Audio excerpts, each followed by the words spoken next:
이야기가 시작하면 범인으로 추정되는 남성이 그 녀석을 어찌 죽여야 하나 하고 고민하는 장면이 나오고요. M이라는 존재에게 내가 널 너무 의지하는 건지는 모르겠지만 우리 둘의 관계를 위해선 네 도움이 필요해 하며 고민하는 모습을 보여주게 됩니다.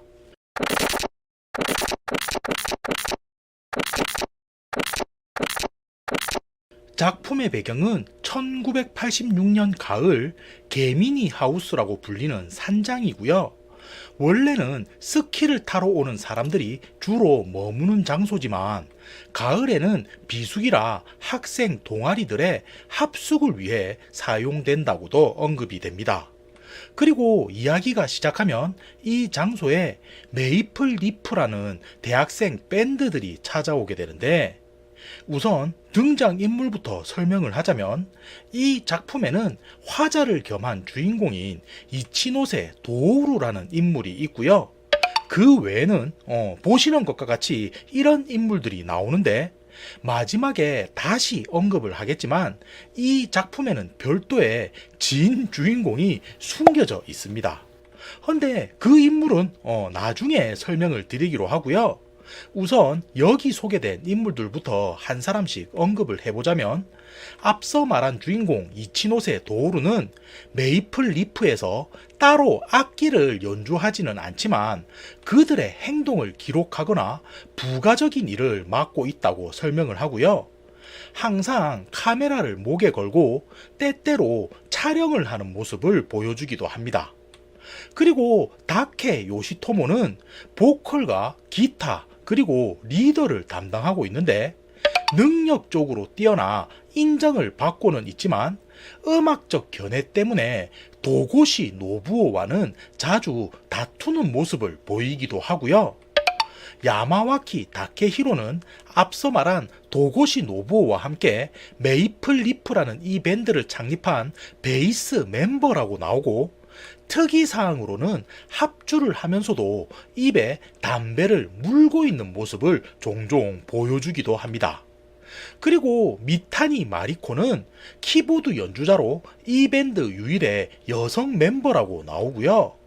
고마무라 슌지는 다른 멤버들보다 한 학년 아래로 악기는 드럼을 맡고 있다고 언급이 되는데, 습관인지는 몰라도 사람들과 대화를 나누는 중 자신의 버닐 라이터를 만지작거리는 모습을 자주 보이고요. 막상 합주에 들어가게 되면 그 라이터를 드럼 주변에 올려둔다고 묘사가 됩니다. 그리고 다음으로 도고시 노부오로 넘어가 보면 딱 봐도 고가의 기타를 연주하는 기타리스트라고 언급이 되고요. 체격적으로는 뚱뚱한 편이고 성격적으로 모난 부분이 있어 다른 멤버들과 갈등이 있다고 묘사가 됩니다. 자, 그리고 멤버 외 인물로는 겐조 야스키라고 건장한 체격을 가진 개미니 하우스의 주인이 나오는데, 그는 등장하며 다케는 여름에 이곳에서 아르바이트를 해서 봤지만 나머지 멤버들은 1년 만이구만 이라고 하는 이야기를 들려주며 이들이 구면인 사이란 걸 알려주게 되고요. 여기서 아래쪽을 보시면 또 한 명의 자리가 남는 게 보일 텐데, 그는 나중에 등장을 하니 설명은 그때 따로 드리도록 하겠습니다. 자, 그럼 이제부턴 이 소설의 제목이기도 한 긴집의 의미에 대해 이야기를 드릴 텐데, 가운데 있는 개미니 하우스의 약도를 보시면 오른쪽에 길다란 복도가 있다는 걸 아실 수 있을 거고요. 알파부터 오미크론까지 모호한 명칭 같은 게 적혀져 있는데, 쉽게 설명하자면 각 방에 호실명이 된다고 생각하시면 됩니다. 그러니까 보통은 101호, 102호 뭐 이렇게 되거나, 혹은 로마자로 요거 보시고 계시죠? 이런 걸로 표기가 되는 게 보통인데, 익숙하지 않은 그리스 문자가 문 앞에 명패로 걸려 있는 게 특징이라면 특징인 구조인 거고요. 창이 없는 복도 사이사이 드문드문 조명이 설치되어 있기는 하나 빛이 어둡고 그마저도 작동을 안 하는 게 있어 복도 안은 상당히 어두운 모습이라고 설명을 합니다. 헌데 구조가 이러면 소방법에 걸리지 않나? 암튼 방은 4인실 형태였기 때문에 리더인 다케와 여자인 미타니는 각각 혼자서 방을 쓰고 나머지 멤버들은 모두 오미크론으로 배정을 받게 되고요. 이때 미타니는 자신의 방이 마음에 든다며 이치노세에게 사진을 찍어달라 요청을 하는 모습을 보여주기도 합니다. 그리고 이후 왼쪽 편에 보이는 C 스튜디오로 옮겨가 메이플 리프 멤버들은 나름 진지하게 합주 연습을 하는 모습을 보여주기도 하는데, 그렇게 시간이 흘러 저녁 식사 시간이 되었을 무렵 식당에서 마주친 미타니가 겐조에게 복도 끝 낙서는 어찌 된 거냐고 물어보게 되고요. 이에 겐조는 사흘 전쯤 누군가 숙박동에 침입해 복도 끝 벽에다 낙서를 해놓았다는 말을 전해주게 됩니다. 그러면서 지금은 페인트를 새로 발라두었기 때문에 접근하지 말라는 말을 덧붙이게 되는데, 이게 무슨 말인고 하냐면 여기 이 벽에 페인트를 새로 칠했는데 아직 마르지 않았으니 조심하라는 말인 거고요. 미타니가 깜짝 놀라며 누가 그런 짓을 했냐며 물어보니 겐조는 이때 방 안도 엉망이었다며 최근 주변에서 도둑이 들었다는 소식을 많이 접했는데 아마도 이번 사건 또한 이 주변을 서성이는 도둑의 짓이 아닐까 싶다는 말을 전해주게 됩니다. 자, 그리고 이 대화 이후엔 각자 자유시간을 가지게 되는데, 이때 도고시는 왠지 피곤하다는 말을 하더니 자신은 먼저 방으로 돌아가 잠을 청하겠다는 말을 전하게 되고요. 그 말에 이치노세 역시 멤버들의 악기를 방으로 옮기기 위해 도고시와 함께 방으로 향한 뒤 화장실에 들렀다 이내에 돌아오는 모습을 보여주게 됩니다.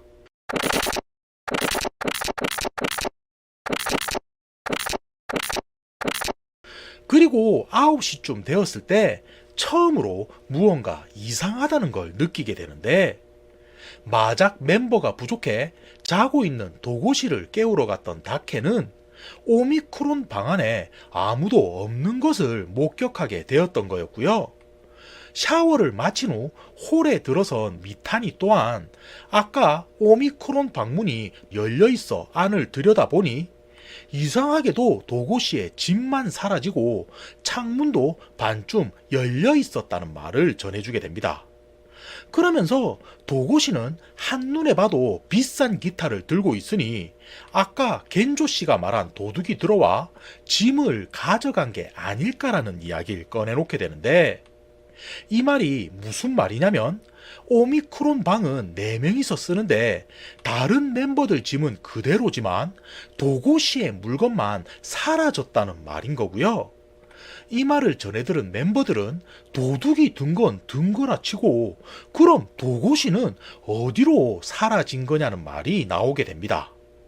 헌데 어떤 추측을 해봐도 마땅한 답은 나오질 않고 결국 일행들은 진짜 도둑이 숨어 있을 수도 있으니 미타니의 방인 크시에 각자의 짐을 모두 옮겨 놓은 후 개미니 하우스 주변을 수색해 보자는 말이 나오게 되는데, 이후 한참이나 이곳저곳을 둘러보며 혹시나 도고시가 쓰러져 있지는 않은지 찾아봤지만 심야 시간이라 그런지 사라진 도고시의 흔적은 어디서도 보이지가 않았고요.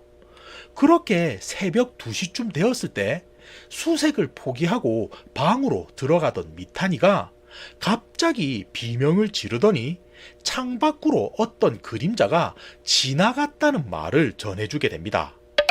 그러자 이 말을 들은 멤버들은 자신의 눈으로 그 그림자라는 걸 보지는 못했지만 미타니가 워낙 불안해하는 모습을 보이자 야마와키와 고마무라가 그날 밤은 미타니와 함께 크시 방에서 함께 머물게 되는데, 이때 이치노세 또한 오미크론 방은 불길하다며 다케가 있는 유방에서 함께 밤을 보내게 되고요.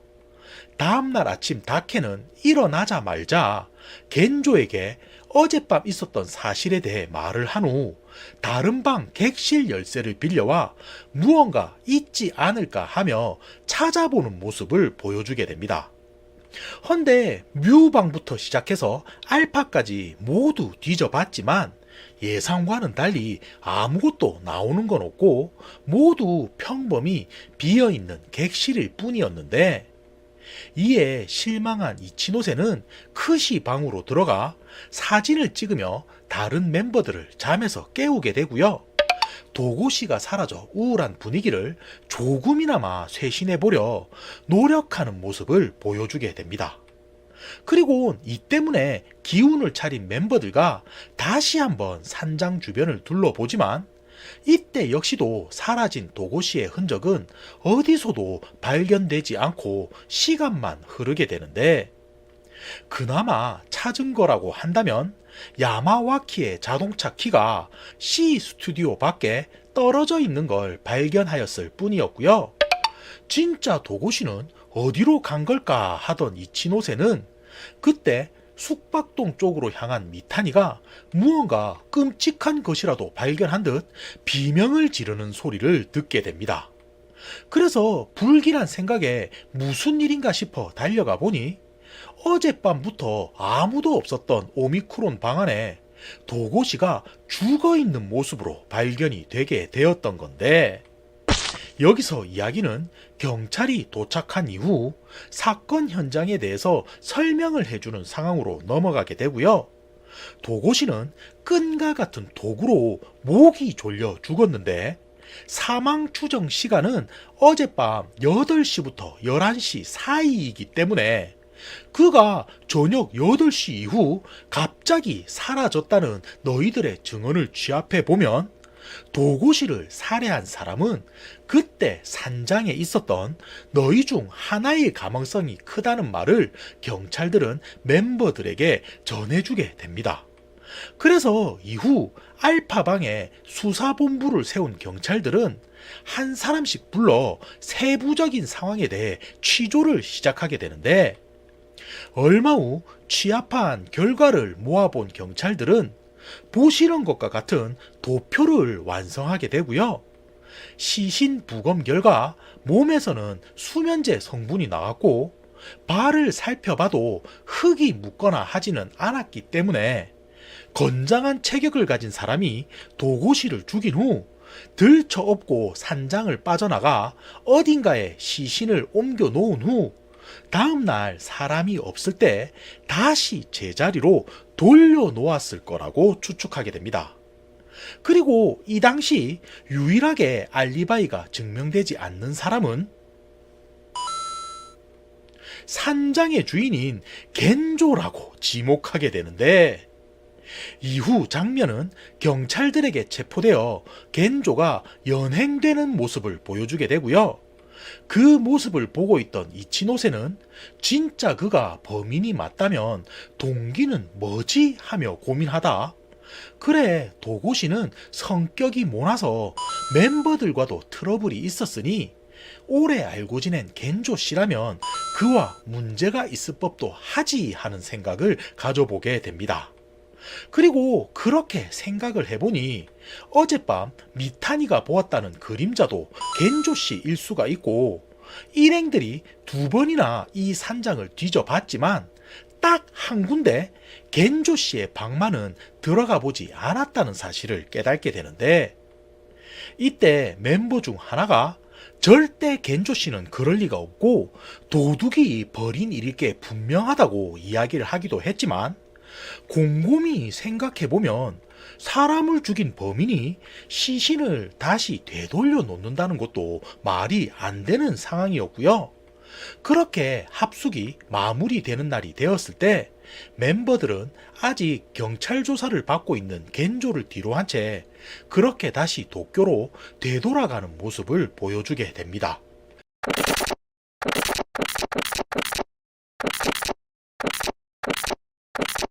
그리고 시간은 한 달여 가량이 지난 어느 날인데 결국 겐조 역시도 정황 증거는 있지만 물적 증거가 아무것도 발견되지 않다 보니 이후 풀려났다는 소식을 전해 듣게 되고요. 경찰들이 재수사를 한다며 멤버들에게 연락을 취해 오기도 했지만 딱히 새로운 정보가 아무것도 나오지를 않아 그렇게 도고시의 죽음은 흐지부지하게 넘어가는 듯 보이게 됩니다. 자, 그리고 여기서 다시 시간은 3월 달까지 넘어가 이제 졸업을 곧 앞둔 어느 날이 되는데 메이플 리프 멤버들은 팜가든이라고 불리는 라이브 하우스에서 자신들의 마지막 공연을 준비하게 되고요. 처음엔 도고시 사건도 있고 그냥 넘어가려 했지만 그래도 4년간 함께한 마무리는 해야 되지 않겠냐는 생각에 서로 의견을 모아 공연 준비에 매진을 하게 됩니다. 그리고 이때 메이플 리프의 유일한 홍일점인 미타니는 이 공연이 끝난 후 자신이 그동안 야마와키와 사귀고 있었다는 사실을 고백해야지 하며 생각하게 되는데 그러던 중 그동안의 추억을 되돌아보던 미타니는 개미니 하우스에서 찍힌 사진을 보다 무언가 위화감을 느끼게 되고요. 한 장은 자신이 요구해서 이치노세가 찍은 사진이었고 또 다른 한 장은 자고 있던 중 갑자기 찍힌 사진이었긴 해도 아무리 봐도 두 사진을 비교해 봤을 때 무언가 이상하다는 걸 미타니는 느끼게 됩니다.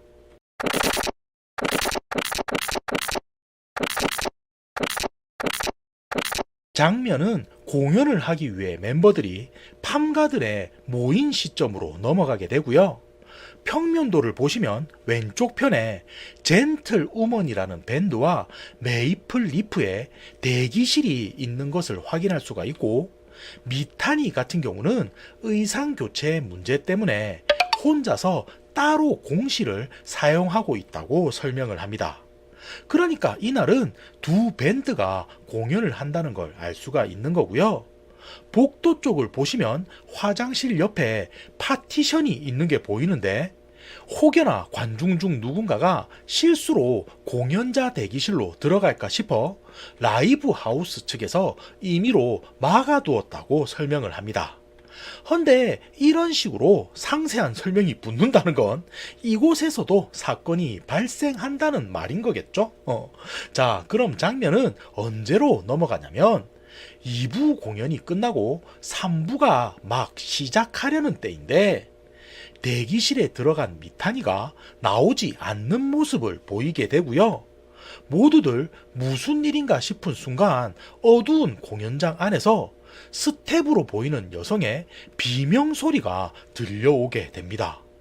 그래서 처음엔 이게 무슨 소린가 하며 허둥댔지만 이후 소리가 나는 쪽이 미타니의 대기실임을 알고 라이터 불빛에 의존해 멤버들은 급히 달려가 보게 되는데 안타깝게도 그녀는 목에 나이론 끈을 감싸고 죽어있는 모습으로 발견이 되게 되고요.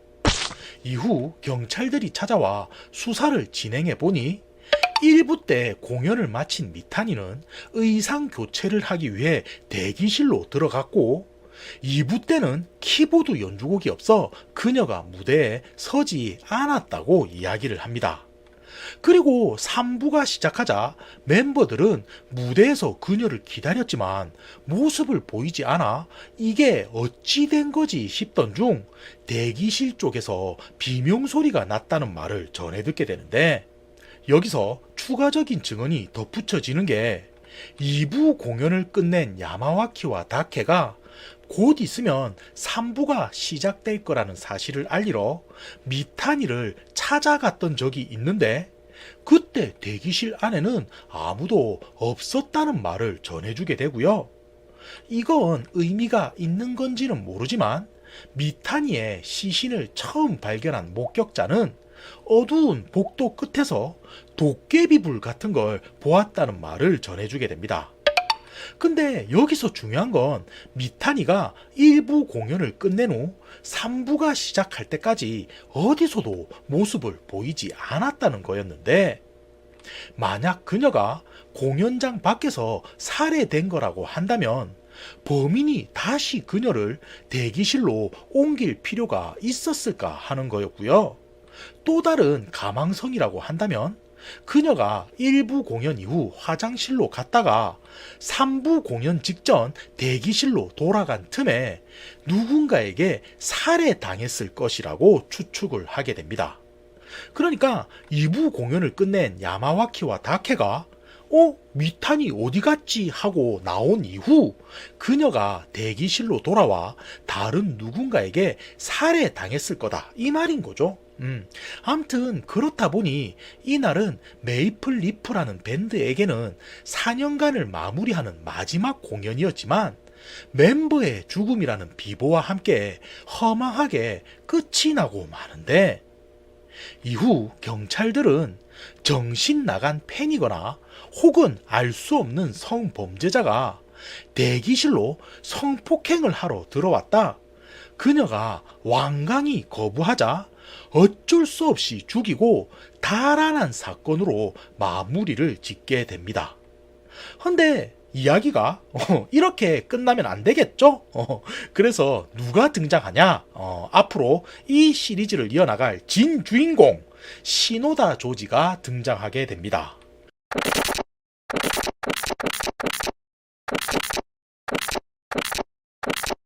이치노세의 집으로 누군가가 찾아오는데, 그는 빡빡머리를 하고 매직으로 그린 듯한 굵은 눈썹에 부리부리한 눈을 가진 이국적인 외모의 남성이었다고 말을 하고요. 잠시만. 한눈에 메이플 리프의 전 드러머이자 친구들 사이에서 기행의 사나이라 불리는 시노다 조지가 자신을 찾아왔다는 걸 알게 됩니다.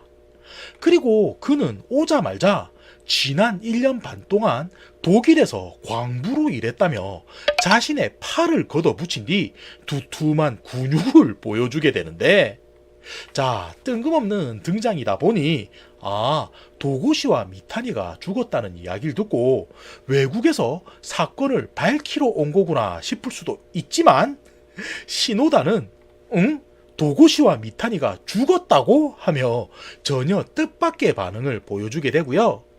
이치노세가 이런저런 일이 있었어 하며 그간의 과정에 대해 설명을 해주자 그는 한순간 눈이 반짝하더니 관심 있어 하는 반응을 보여주게 됩니다. 그리고는 품에서 말아피는 담배 하나를 꺼내 입에 물곤 단도직입적으로 너는 범인이 누구라고 생각하냐 하며 이치노세에게 물어보게 되는데, 그 말을 들은 이치노세는 자신이 개미니 하우스를 수색했을 때 모든 곳을 확인한 줄 알았지만 단 한 곳 야마와키가 타고 온 차량의 트렁크 속은 확인하지 못했다는 말을 전해주게 되고요.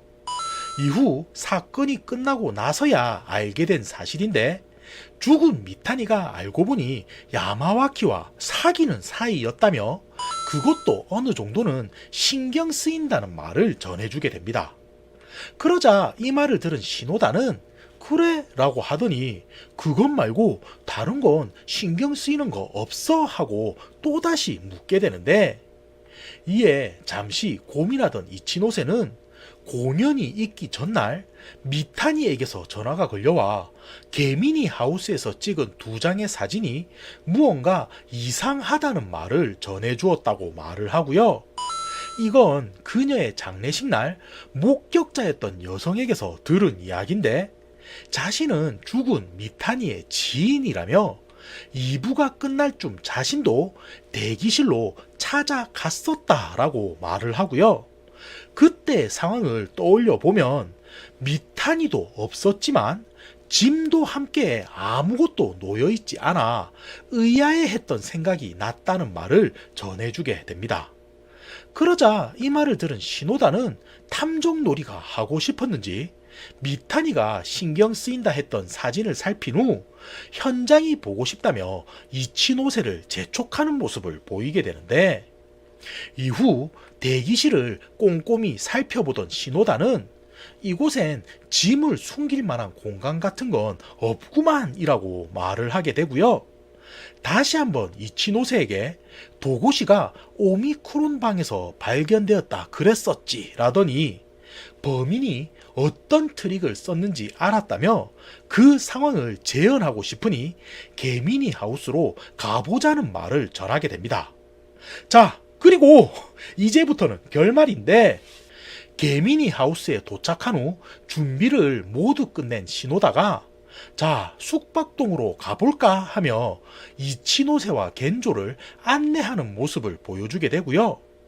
어둡고 긴 복도를 지나 오미크론 명패가 걸린 마지막 방 앞에 멈춰서더니 새로 뜯은 자물쇠와 쇠사슬을 이치노세에게 건네주며 자신은 이 자물쇠 비밀번호를 모르니 네가 안으로 들어간 후 아무 곳에나 묶어두라는 말을 전하게 됩니다. 그래서 이치노세는 영문도 모른 채 방 안에 들어가 침대 한켠에 자물쇠를 걸어둔 뒤 다시 복도로 나오게 되는데, 그 모습을 확인한 시노다는 그럼 자신이 이 자물쇠를 풀 동안 잠시 화장실을 다녀오라며 이치노세와 겐조에게 말을 전하게 되고요. 그 말에 두 사람은 왜 이런 짓을 하는 거지 하면서도 화장실에 들렀다 5분도 안 되어 다시 시노다가 서 있는 오미크론 방으로 향하게 됩니다. 헌데 이때 반쯤 열려있는 문안을 슬며시 들여다보니 놀랍게도 이치노세는 방금 자신이 건 자물쇠가 마법처럼 사라져 있는 것을 확인하게 되는데, 이에 이게 어찌 된 거냐며 놀라 시노다에게 물어보니 그는 자물쇠가 사라지긴 했지만 자신은 자물쇠를 손도 대지 않았다라고 말을 하게 되고요. 자세히 보면 알 수가 있을 거라며 사실 이 방은 아까 우리가 들렀던 그 오미크론 방이 아니라는 사실을 전해주게 됩니다. 자, 그러니까 여기서 설명을 드리자면 숙박동 여기 구조가 어둡고 길게 쭉 이어져 있잖아요. 근데 일전에 누군가가 벽 끝에 페인트를 발랐다고 했었는데 그건 진짜 도둑이 한 짓이 아니라 범인이 미리 와서 장치를 해두었던 거였고요. 이후 멤버들이 숙소에 왔을 때 커다란 파티션을 벽인 양 숨긴 뒤 다시 페인트를 발라 눈치채지 못하게 막아두었던 게 되는 거였습니다. 그러니까 아무리 어둡고 조명이 없어도 가까이 다가가면 이게 벽이 아닐 수도 있구나 싶으니 미리 페인트를 발라 접근하지 못하게 했다는 말인 건데, 번거롭게 범인이 왜 이런 짓을 한 거냐면 실제로 여기 있던 파티션을 한 칸 앞으로 당긴 후 크시 방 앞에 걸린 명패를 오미크론으로 바꿔 사람들이 착각을 하게 만들려 했기 때문인 거였고요. 만약 방 호수가 101호, 102호 이런 식으로 연결되어 있었다면 쉽게 눈치챌 수도 있지만 사람들이 잘 모르는 그리스 숫자로 되어 있다 보니 도중에 명패 하나가 사라져도 모른다는 계산에서 나온 행동이 되는 거였습니다. 자, 그러니까 다시 설명해 보자면 범인은 합숙을 하기 전 미리 와서 벽에다 페인트를 발라 주인인 겐조가 수정을 하게끔 유도를 했던 거였고요.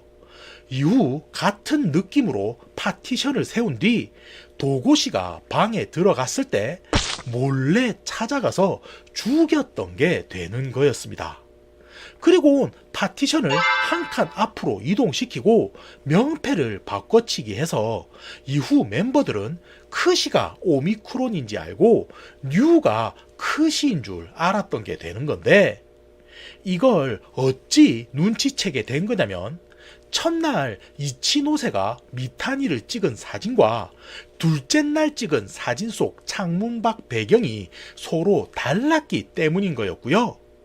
이걸 그녀가 이상하다 여겨 범인에게 말하자 결국 범인은 그녀 또한 라이브 하우스인 팜가든에서 같은 방법으로 살해했던 게 되는 거였습니다.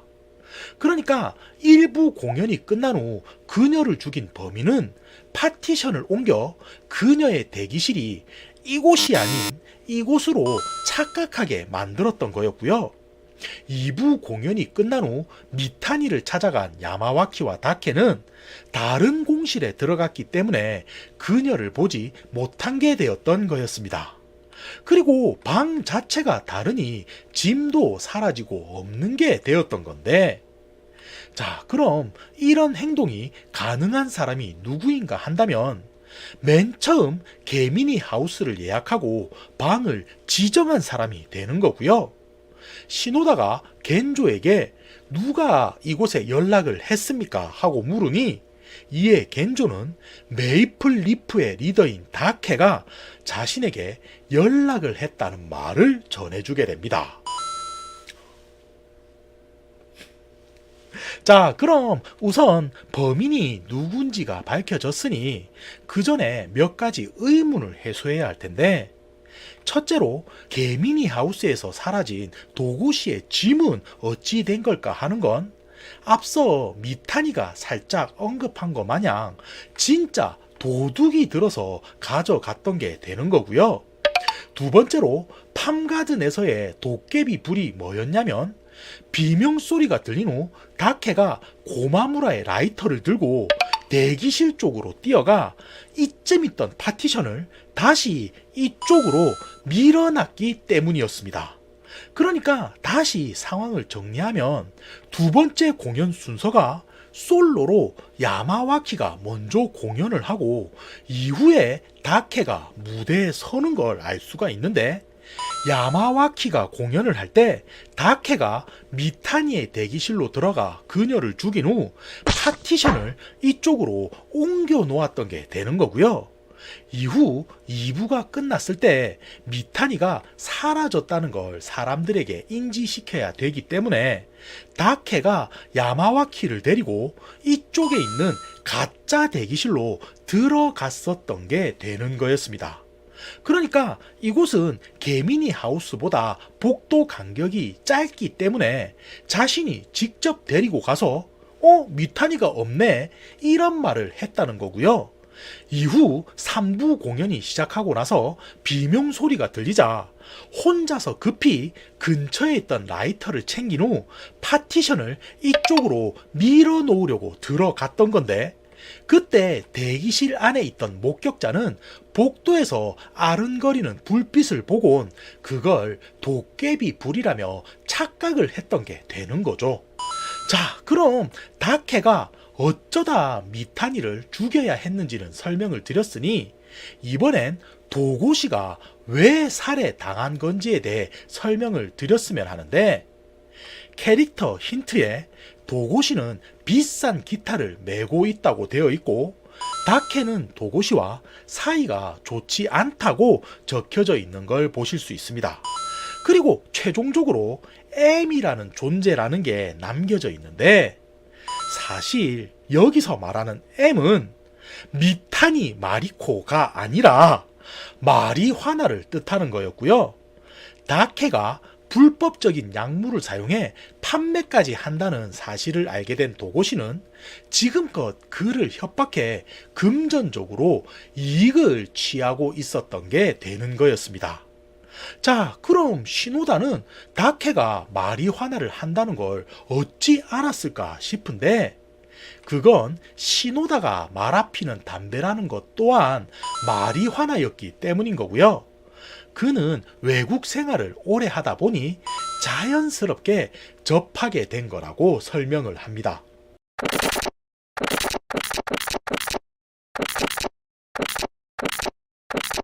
다케를 찾아간 이치노세와 시노다는 지금껏 네가 한 행동이 이런 게 아니냐며 선택은 네 몫이라고 말한 후 돌아가게 되고요.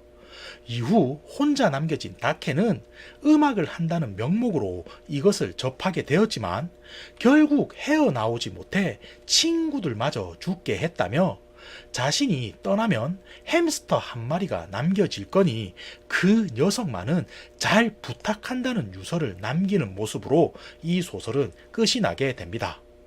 근데 여기서 말하는 햄스터라는 건 자신이 생을 마감하며 함께 데려갈 수도 있지만 그러지 못하는 마지막 인간성을 나타내는 거겠죠. 지금까지 우타노 쇼고 작가님의 긴집의 살인이었고요. 긴 영상이었는데 봐주셔서 감사합니다. 끝!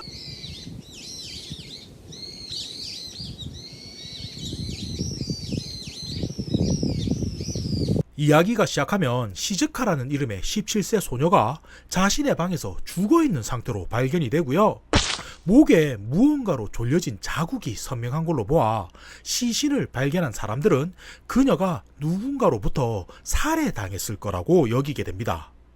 헌데 문제는 그녀가 발견된 장소가 3층 높이의 건물 안이었기 때문에 범인이 창을 통해 달아난다는 건 불가능에 가까웠고 복도로 이어진 문 또한 두꺼운 골쇠로 잠겨져 있는 상태였는데 이곳은 이카리 집안 가족들을 중심으로 일부 지인들만이 모여있는 별장이었기 때문에 무턱대고 경찰에 신고한다는 건 조심스러울 수밖에 없는 상황이었고요. 시즈카의 죽음이 진짜 살인인지 아님 우연히 발생한 사고인지 그런 걸 모르다 보니 이를 어찌 해야 하나 하며 가족들은 고민하는 모습을 보여주게 됩니다. 그리고 특히 가문의 수장인 쇼스케는 과거의 사건 때문에 경찰을 부르는 것에 트라우마를 겪고 있었는데 이때 죽은 시즈카의 가정교사로 이곳에 함께하고 있던 이치노세 도오루가 자신의 지인 중 적합한 사람이 있다며 앞으로 나서게 되고요. 과거에도 이와 유사한 사건을 훌륭히 해결한 전적이 있다며 지금 당장 그에게 연락해 이곳으로 부르겠다는 말을 사람들에게 전하게 됩니다.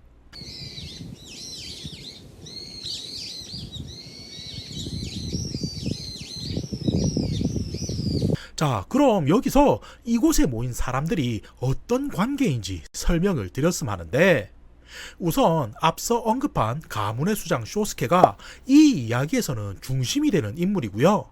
과거 그는 노리오라는 여성과 한 차례 결혼해 데시아라는 아들도 얻었지만 이혼 후 하루코라는 후처를 맞아 지금은 시즈카라는 딸을 얻게 되었다고 설명이 됩니다. 근데 아시다시피 그 시즈카가 목이 졸려 죽어서 발견이 된 거죠. 그리고 아래쪽에는 에이코를 중심으로 해서 다카토리 집안 가족들도 모습을 보이는데 쉽게 말하자면 최고 어르신인 치즈 할머니의 딸이 되는 거고요. 쇼스케에게 있어서는 여동생이 되는 건데 그녀는 후초로 들어온 하루코가 과거 호스티스 출신이었다는 것을 언급하며 대놓고 가족들 앞에서 그녀를 무시하는 모습을 보여주기도 합니다. 그리고 자신의 오빠에게도 장남 데시아가 조로아스토교라는 종교에 빠져 결혼도 하지 않자 근본 없는 여자와 재혼을 해서 그런지 아들이 장가갈 생각을 안 하네 하며 뭔가 비꼬는 듯한 모습을 보여주기도 하는데 사실 그녀가 그러는 이유는 뭔가 부족해 보이는 데시아 대신 자신의 아들을 가문의 후계자로 내세우고 싶기 때문이었고요. 그럼 그가 혹시 이번 사건과 관여된 인물이지 않나 싶을 수도 있지만 시즈카가 죽어서 발견될 당시 그녀의 아들인 에이치는 개인적인 용무가 있어 자리를 비우고 있었다고 언급이 됩니다. 아시겠죠? 자, 그리고 그 외 인물로는 이카리 집안의 주치의인 다나베와 오랫동안 고용인으로 일해온 사와키 부녀 그리고 본작의 주인공인 이치노세 도루가 되는 건데 우선 사와키 요시나오부터 설명을 드리자면 오랫동안 이카리 집안에서 일을 하다 보니 가족들의 식성이나 취향 같은 걸 잘 파악하고 있는 인물로 묘사가 되고요. 이날도 직접 낚시를 통해 잡은 생선으로 저녁 식사를 준비하자 가족들은 역시 우리들을 잘 아는 건 요시나오 뿐이군 이라며 그를 칭찬하는 모습을 보여주기도 합니다.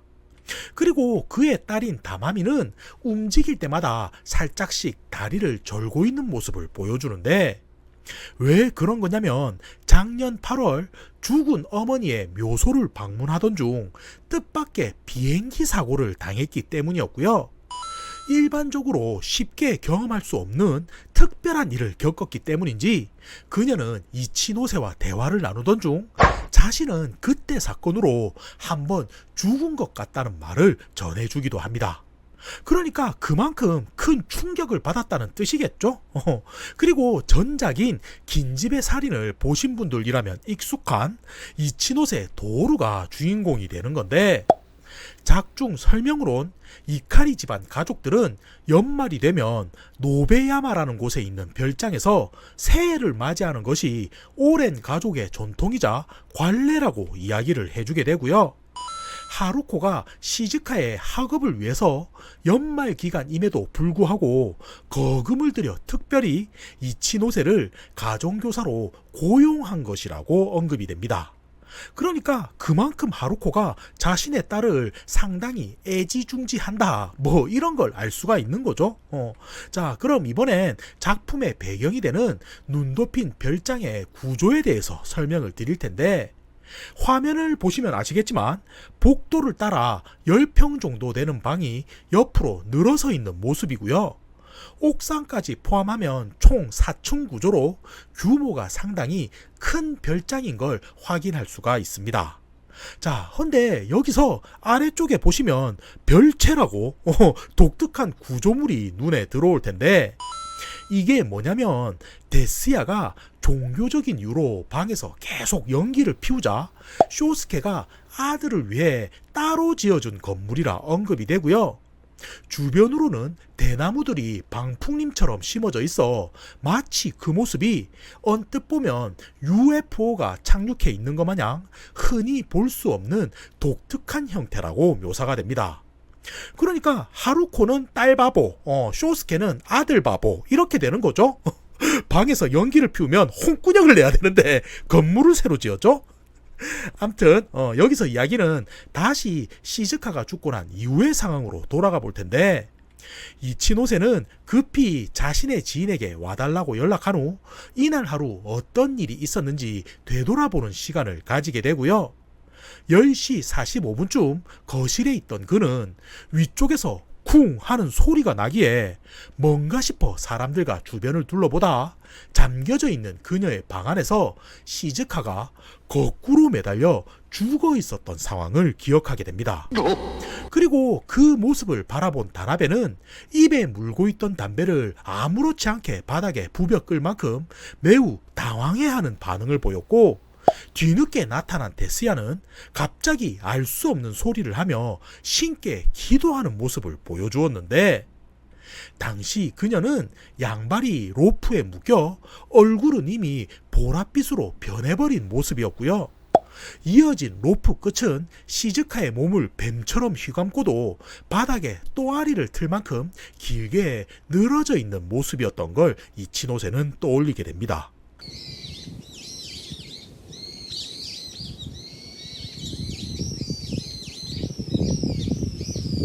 자, 그리고 다음 날인 26일이고요.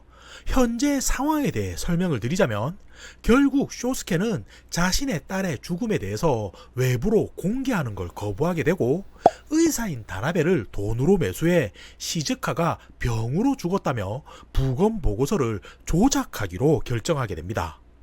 그래서 아침에 일어나 보니 이미 다나베는 시즈카의 시신을 자신의 병원으로 옮겨놓은 상태였는데, 오후가 되자 뒤늦게 나타난 H 역시도 어젯밤 어떤 일이 있었는지 가족들에게 설명을 듣게 되고요. 명확하게 살인사건인지 아닌 단순 사고인지 아무것도 밝혀진 건 없지만, 일단 가문의 수장인 쇼스케가 어떻게 처리하겠다라고 결정을 하자 생각보다 자연스럽게 상황은 흘러가는 듯한 모습을 보여주게 됩니다. 하지만 단 한 명, 시즈카의 어머니인 하루코만은 딸의 죽음을 받아들이지 못하고 매우 슬퍼하는 모습을 보여주고 있었는데, 그러던 중 저녁 식사가 끝난 7시쯤 또 한 번의 사건이 발생하게 되고요. 고조가 아무리 생각해도 경찰에 알려야 하는 게 아닐까요? 라고 말을 꺼내놓자 아들인 H가 아버님께서 일찍 주무셔서 그런 건지 자신과는 관련 없다고 생각하시나 본데 가족들이 정한 일이니 결정에 따르시죠 라며 강단 있는 모습을 보여주게 됩니다. 그러자 그제서야 고조는 알겠다며 말한 후 차나 한잔 해야겠군 이라며 다마미에게 부탁을 하는 모습을 보여주게 되는데 얼마 후 요시나오가 몇 잔의 홍차와 커피를 서핑카트에 싣고 식당으로 옮겨오게 되고요. 이에 다나베가 이제부턴 제가 하지요 라고 말한 후 사람들에게 차를 나눠주는 모습을 보이게 됩니다.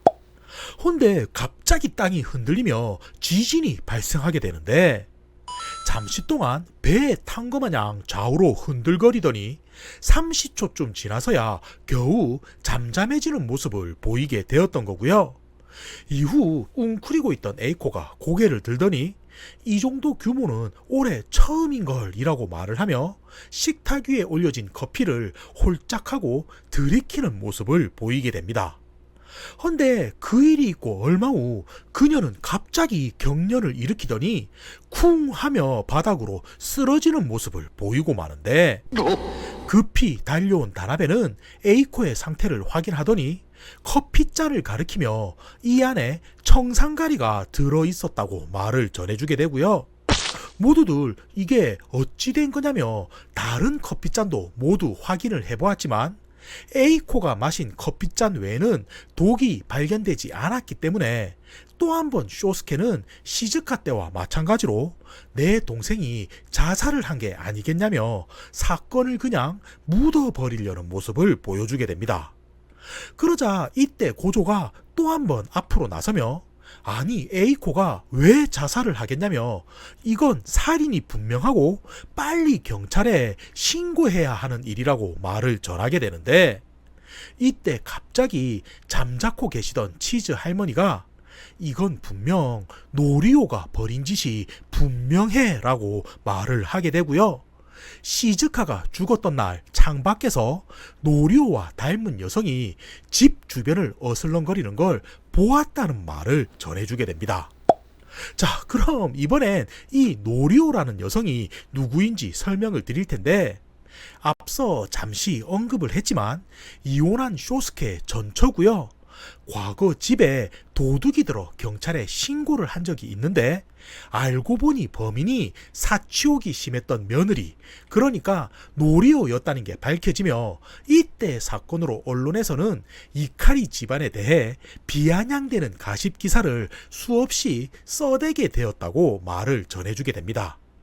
그리고 이 사건으로 호되게 당한 쇼스케는 경찰에 대해 트라우마가 생기게 되었다고 설명을 해주게 되는데 지금 노리오는 어떻게 지내는지 알 수가 없지만 치즈 할머니는 시즈카가 죽은 날 그녀를 보았다고 가족들에게 말을 하고 있는 상황인 거고요. 이런 사실을 알게 된 이치노세는 자신의 방으로 돌아가 다시 한번 시즈카가 죽었던 날을 떠올리게 되는데 10시 45분 쿵 하는 소리가 들려올 때 거실에선 자신을 포함해 쇼스케와 다나베가 게임을 즐기고 있었고요. 이미 죽었긴 하지만 에이코는 혼바에서 술에 취해 있었고 요시나오는 주방에서 식기들을 정리하고 있었던 걸 기억하게 됩니다. 그러니까 이렇게 4명은 일단 시즈카 사건의 용의자가 될 수가 없다는 게 되는 거죠.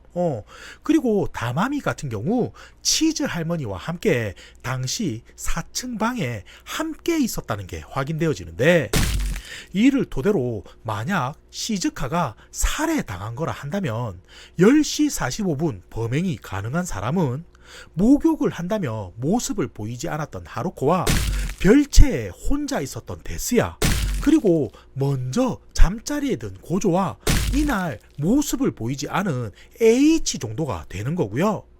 만약 치즈 할머니가 말하신 대로 노리오라는 여성도 이번 사건과 관련이 있다면 이들 중 누군가가 그녀의 공범이지 않을까 하는 생각을 이치노세는 가져보게 됩니다.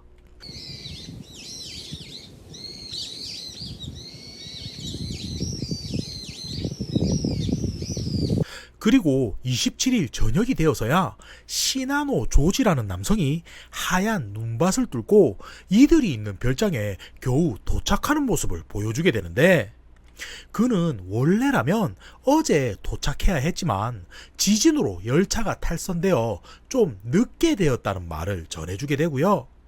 여기서 말씀을 드리고 싶은 게, 진짜 주인공은 마지막에 등장하는 법이죠. 사실 이 작품의 진 주인공은 이치노세 도오루가 아니라 바로 시나노 조지가 된다는 걸 알 수가 있습니다. 아무튼 그가 도착하자 쇼스케는 과거 25년 전 노료의 사진을 보여주며 그녀가 범인이니 당장 찾아달라는 의뢰를 전하게 되는데, 이 말을 들은 시나노는 아니 벌써 범인을 아시는 겁니까 하며 되묻는 모습을 보이게 되고요. 이 말에 쇼스케는 우리 가문에 원한을 가질 인물은 이 여자밖에 없네 라고 말을 하며, 다음에 노리는 건 내 목이 분명하니 당장 수사를 진행해 잡아주게나 하며 재촉하는 모습을 보여주게 됩니다. 그러자 이 말을 들은 시나노는 아니 보여주신 사진을 보면 노리오라는 여성은 이제 60세는 되었을 텐데 어떻게 시즈카의 시신을 혼자서 매달 수 있겠습니까? 라며 일침을 가하게 되고요. 이제부터 누가 범인인지는 제 방식으로 찾겠습니다 라고 말을 하자 쇼스케는 살짝 못마땅하긴 했지만 알겠네 라고 말을 한 후 하지만 은밀히 진행해주게 라며 자리를 떠나는 모습을 보여주게 됩니다. 그리고 장면은 이치노세의 방에 들어온 시나노가 지금껏 어떤 일들이 있었는지 하나하나 설명을 듣는 모습을 보여주는데, 마지막에 그는 만약 진짜 노리오가 범인이라면 친자식인 데스야가 공범이지 않겠냐는 말도 덧붙이게 되고요. 이 말에 창을 통해 별채의 모습을 바라보던 시나노는 그래 쇼스케와 그의 가족들이 모두 죽는다면 회사는 데스야가 물려받게 되겠지 하며 무언가를 골똘히 생각하는 모습을 보여주게 됩니다. 그리고 여기서 이럴 게 아니라 현장을 한번 살펴보자며 장소를 옮기게 되는데, 텅 빈 시즈카의 방에서 높은 천장을 본 시나노는 10시 45분 쿵 하는 소리가 났고 10분도 안 되어 죽어있는 그녀를 발견했다 했는데, 이 형태로 사람을 매달려면 60세 여성이 아니라 젊은 남성이라도 혼자서는 힘들 거라는 말을 전하게 되고요. 어찌 해서 겨우 매달았다 손 치더라도 이후 밀실로까지 만들기엔 10분이라는 시간은 너무 짧았을 거라는 말도 덧붙이게 됩니다. 그러자 그 말을 들은 이치노세가 아니 그럼 시즈카가 죽은 게 역시 사고였던 거냐며 놀라서 묻게 되는데, 이에 시나노가 하는 말이 아니 내가 하고 싶은 말은 10시 45분 쿵 하는 소리가 난 게 범인이 시즈카를 죽이면서 난 소리가 아니라 시신을 매다는 도중 실수로 일으킨 소리일 수 있다는 말을 전하게 되고요. 바닥에 늘어진 길다란 로프 끝을 가리키며 저걸로 시즈카의 몸을 휘감은 후 문 안쪽 걸쇠에 테이프를 붙여두면 오랫동안은 버티지 못하더라도 이후 시신의 무게로 인해 자연스럽게 걸쇠가 내려가 문이 잠겨졌을 거라는 말도 덧붙이게 됩니다. 그러자 이 말을 들은 이치노세가 네 말을 들으니 어떻게 밀실을 만들었나 하는 건 알겠는데 사람 심리상 도중에 쿵 하는 소리가 났다면 불안해서 달아나기 바쁘지 굳이 계속해서 밀실로 만들려고 작업을 했겠냐는 말을 하게 되는데, 이 말을 들은 시나노는 그래 네 말도 일리가 있네 라고 말을 하게 되고요. 생각해보면 굳이 이 상황에서 밀실을 만들 이유가 없는데 왜 현장은 밀실이 되었을까 하며 고민하는 모습을 보여주게 됩니다. 그래서 현장뿐 아니라 건물 주변도 살펴야겠다 싶은 시나노는 4층 치즈 할머니의 욕실에서 아래로 이어지는 배수 파이프가 있는 걸 발견하지만 방범창이 있어 사람이 달아날 수는 없는 구조인 걸 확인하게 되고요. 이후 창고에는 무엇이 있을까 싶어 뒤져보니 낫이나 작은 쇠갈퀴 그리고 시즈카의 방문을 부순 도끼 정도만 눈에 들어올 뿐 별다른 무언가는 눈에 띄지 않는다는 것을 체크하게 됩니다. 헌데 이때 창고 옆에서 아버지와 함께 방을 쓰던 다마미가 밖으로 나와 시나노와 마주치게 되는데, 이때 그는 그녀의 얼굴을 보곤 혹시 시즈카와 가족인 거냐며 묻게 되고요. 이에 이치노세가 아니 그녀는 이 집안 고용인의 딸이다 라고 말을 하자 시나노는 그러셨냐며 왠지 분위기가 죽은 시즈카 양과 매우 닮아서 제가 착각을 했네요 하는 말을 전해주게 됩니다. 헌데 그때 이번에는 그녀의 아버지 요시나오가 방에서 모습을 보이게 되는데, 이에 시나노는 마침 계셨군요 라고 말을 하며 자연스럽게 10시 45분 사람들이 시즈카를 확인하러 갔을 때 당신께서는 어디에 계셨습니까 하고 묻게 되고요. 이에 그는 술에 취한 A코를 확인한 후 3층으로 올라가 나머지 방들도 혹시나 하며 체크하였다 말을 하더니 H의 방은 아무도 없이 비워져 있었던 게 확인되었고, 고조씨 같은 경우 일찍부터 수면제를 먹어 아무리 흔들어 깨워도 일어나지 않았다는 말을 전해주게 됩니다. 그러니까 H는 다시 한번 없었다는 게 확인되니 용의선상에서 완전히 벗어난다고 할 수가 있는 거죠. 그러자 그 말을 들은 시나노는 그렇습니까? 라며 감사하다고 말을 전한 후 다음으론 데스야가 혼자서 사용 중인 별채로 향하게 되는데, 두 사람이서 이 건물은 문을 어찌 여는 거지 하며 우왕좌왕하고 있으니 독특한 복장을 한 데스야가 황급히 밖으로 나와선 이교도는 절대로 이곳을 침범하지 못한다 라고 말을 하며 내부를 확인하려는 걸 거부하는 모습을 보여주게 됩니다. 그러자 시나노가 크게 한번 심호흡을 하더니 당신 LSD를 하는구만 이라며 예기치 못한 말을 꺼내놓게 되는데, 자, 전작인 긴집의 살인에서도 시나노는 대마 전문가였죠? 헌데 이번에도 그는 별채에서 피어나오는 연기를 맡더니 단박에 데스야가 환각제에 빠져 일상생활이 힘들 정도라는 것을 파악하게 되는데, 이 말을 들은 이치노세는 왜 쇼스케가 자신의 아들에게 별채를 따로 지어준 건지 한순간에 그 이유를 짐작할 수 있게 되고요.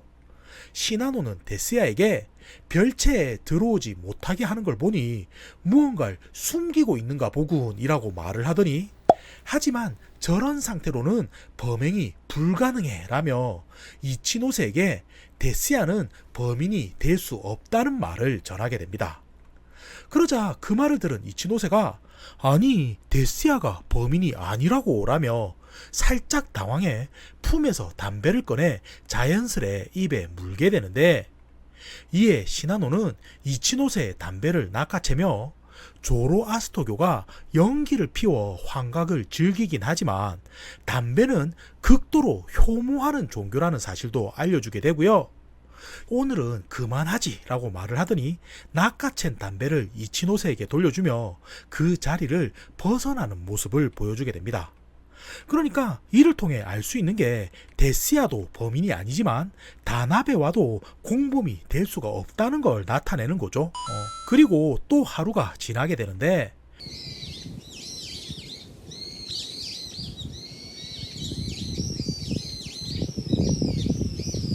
옥상에서 다마미가 밤새 내린 눈을 치우는 소리에 이른 시간 이치노세는 잠에서 깨게 되고요.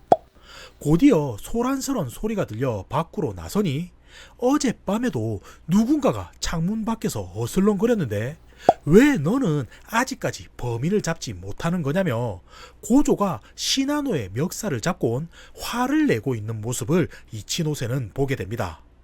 그래서 급히 달려가 두 사람을 말리며 정확하게 무엇을 보신 거냐며 물어보게 되는데, 이에 고조가 대답하길 새벽 3시라 어두워서 자세히 보지는 못했지만 분명 사람처럼 보이는 검은 그림자가 본관에서 별채 쪽으로 휙 하고 움직이고 있는 걸 창을 통해 보았다 말을 하고요. 분명 노리오가 자신을 노리고 옥상에서 줄을 타고 내려온 것일 거라 말을 하자 이 말을 들은 시나노는 아니 60세 여성이 옥상에서 줄을 타고 내려온다는 게 말이 되는 상황인 거냐며 어처구니가 없어 하는 반응을 보여주게 됩니다. 헌데 이때 늦잠을 잔 쇼스케가 일어나 보니 하루코가 보이지 않는다며 그녀를 찾고 있는 모습을 보여주게 되는데 순간 무언가 이상하다 생각한 이치노세와 시나노는 하루코를 찾아 별장 주변을 뒤져보게 되고요. 혹시나 싶어 별채로 향하자 잠옷만 입은 하루코가 목이 졸려 눈밭 위에 죽어있는 모습으로 발견이 되게 됩니다. 헌데 여기서 이상한 건 본관에서 별채까지 하루코가 걸어온 발자국이 전혀 보이지 않는다는 것이었는데 이 사실을 알게 된 가족들은 어젯밤 눈이 내리기 전 하루코가 별채에 머물고 있다 살해된 후 문 밖에 던져진 게 아니냐는 말이 나오게 되고요. 이에 시나노는 그게 아닙니다 라고 말을 하더니 저는 어찌된 사건인지 이제 알 것 같군요 라고 말을 하게 되고 문제는 동기인데 그걸 아직 모르겠으니 저에게 잠시만 시간을 주십시오 라고 말을 한 후 젠 걸음으로 현장을 벗어나는 모습을 보여주게 됩니다. 자, 그러니까 상황을 다시 한번 설명드리자면 본관에서 별채까지 이런 구조로 이어져 있는데 하루코의 시신이 별채 문 앞에 놓여져 있었다는 말인 거고요. 그 사이 발자국은 전혀 보이지 않았기 때문에 당연히 사람들은 그녀가 어젯밤부터 별채 안에서 머물고 있다 살해된 후 문 밖에 던져졌을 거라고 생각한다는 게 되는 겁니다. 간단하죠? 자, 그리고 장면은 정오가 되어 사람들이 한자리에 모여있는 모습으로 넘어가는데 그 이유가 뭐였냐면 시나노가 누군가를 데리고 간다며 기다려달라 전했기 때문이었고요. 이카리 집안 사람들은 아니 탐정이라고 부른 자가 범인은 잡지 않고 지금 뭐 하는 거지 하며 있으니 얼마 후 모습을 보인 시나노가 어떤 중년 여성을 사람들 앞에 소개하며 지금 여기 계신 분이 지금껏 당신들이 찾고 있던 기자키 노리오 씨입니다 하는 말을 전해주게 됩니다.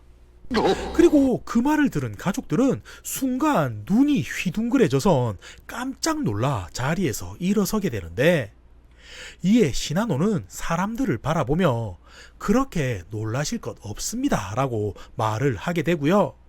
아무리 그녀가 이 집안에서 쫓겨났어도 노리오 씨가 데스야의 어머니인 건 부정할 수 없다는 말을 하더니 연말마다 이카리 집안 사람들이 이 별장에서 모인다는 사실을 알고 있던 그녀가 매년 아들을 보기 위해 이곳까지 찾아온 것 뿐이라는 말을 전해주게 됩니다. 그리고 사건이 발생할 당시 그녀는 다른 곳에 있었다는 알리바이도 모두 확보한 상태라는 말을 전해주게 되는데 이 말에 가족들이 그럼 노리오가 범인이 아닌 거면 이제까지 누가 이런 짓을 한 거냐며 진짜 범인은 누구인지 밝히라고 말을 하게 되고요. 이에 시나노는 쇼스케를 바라보더니 그건 제 의뢰인께만 전달하고 싶군요 라고 말을 하며 둘이서만 자리에서 일어나 아무도 없는 조용한 방으로 장소를 옮기는 모습을 보여주게 됩니다.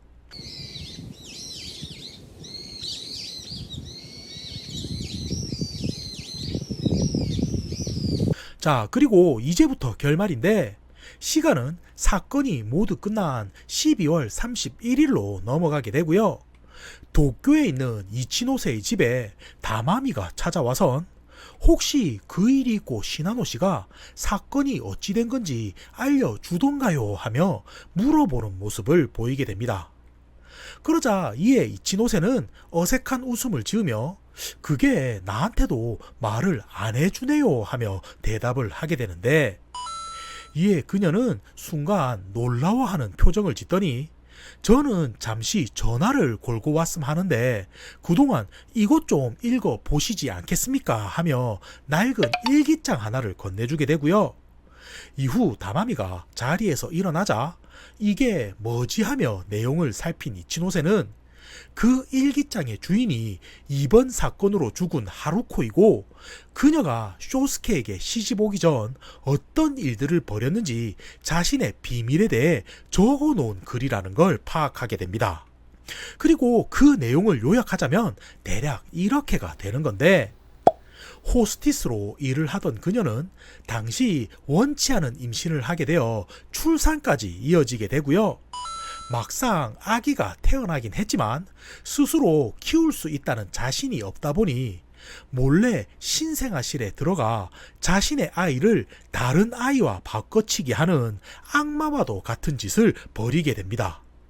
헌데 여기서 멈추지 않고 자신이 데려온 아이는 그 자리에서 목을 졸라 죽여버리고 마는데, 여기서 설명을 드리자면 하루코가 바꿔치기한 아이가 바로 사와키 다마미가 되는 거고요.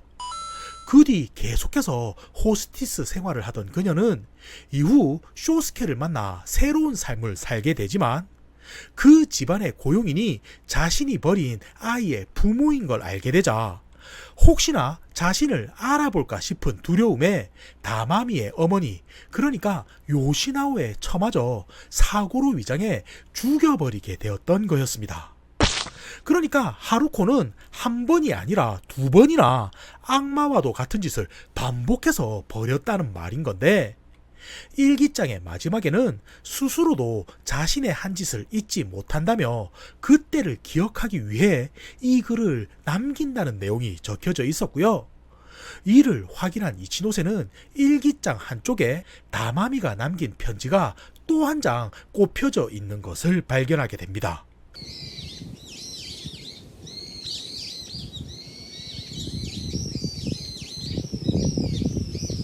자, 그리고 여기엔 이번 사건이 어쩌다 발생하게 된 건지 다마미가 남긴 고백이 적혀져 있었는데, 작년 비행기 사고를 당하면서 알고 보니 자신이 요시나오의 친자식이 아니라는 사실을 알게 되었다고 설명을 하고요. 자신의 출생에 대해 알아보던 중 우연치 않게도 하루코의 방에서 방금 보여준 일기장을 발견하게 되었다는 내용이 적혀져 있는 것을 보게 됩니다. 자, 그러니까 이번 사건의 내막은 요시나오와 다마미 두 부녀가 벌인 복수극이 된다는 말인 건데, 이들이 처음 생각한 건 시즈카를 죽여 하루코를 슬픔에 빠지게 한다는 거였고요.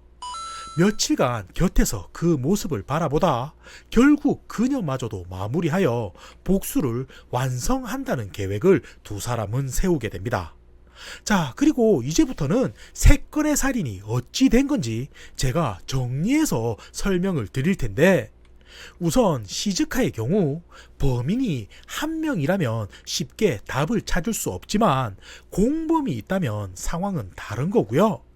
독약을 이용해 미리 시즈카를 죽인 후 거꾸로 매달아 둔 것에 성공한 요시나오는 바닥으로 길게 늘어진 밧줄을 배수 파이프를 통해 연결해 4층 치즈의 방 옆에 있는 화장실 방범창에 몰래 묶어둔 상황이 되는 거였습니다.